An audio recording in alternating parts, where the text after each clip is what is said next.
Scusa la mia ignoranza, ma Sì. chi sono i cuticchioni? I cuticchioni sono pietre grosse, com'è che c'è la cutuliscia, c'è Sì, anche il coticchione. il coticchione, non Il lo coticchione sconoscevo è di questo media termine. pezzatura, tu devi sapere che a Catania abbiamo una particolare, come si chiama, classificazione delle pietre. Si parte dalla polvere, che è un prulazzo, dopodiché si arriva all'azzolo, famoso. Azzolo, sì. Azzolo è famoso perché si legge anche sui giornali il famoso problema del buco nell'azzolo.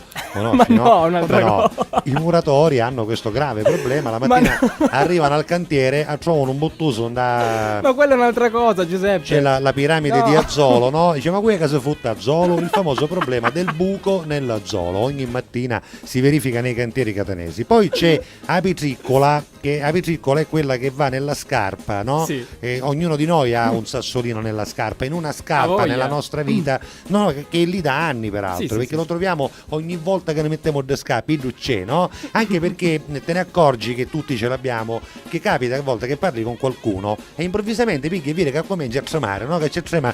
Tony, vuoi fare vedere per favore? Diceva a tremata dopo per sinistro, che tu pensi o ci sta pigliando una trombosa a sinistra, giusto?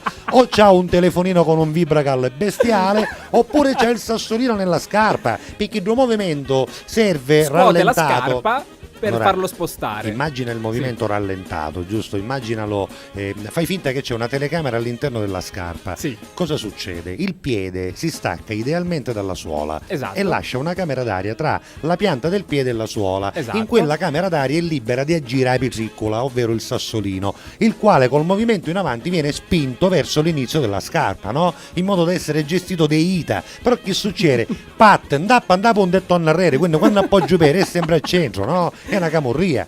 Poi c'è la petra normale, che è quella di questa dimensione super giù, e poi c'è la cutuliscia, il cuto. La cutuliscia o cuto è la selce, no? Quello che troviamo nelle spiagge di Fondachiello, Esatto, di sì, che ne so, Marina di Cottone, Oh, hai fatto una Sant'Anna. spiegazione tecnica pazzesca. Poi c'è un cuticchione che è più grosso, Più grosso. poi c'è un mazzacane, che è quello più grande. poi c'è un scoglio, un faraglione e poi la petra più grossa che avevamo a Catania e l'Etna. Poi non ne avevo più. Basta. Va bene? Questo era lo spazio, la rubrica quark. Era la rubrica Quark dedicata alla classificazione delle pietre a Catania. Ce l'hai una canzone? No, abbiamo Qual questa è? qua, Get Lucky dei Daft Punk. Wow, questa è bella, si Questa chiama mi piace. Get Lucky, 12:38, questa è Alla Catalla in diretta su Radio Fantastica dal Parco Commerciale Le Zagare. Oggi un sacco di belle donne qui, complimenti. Like the legend of the phoenix.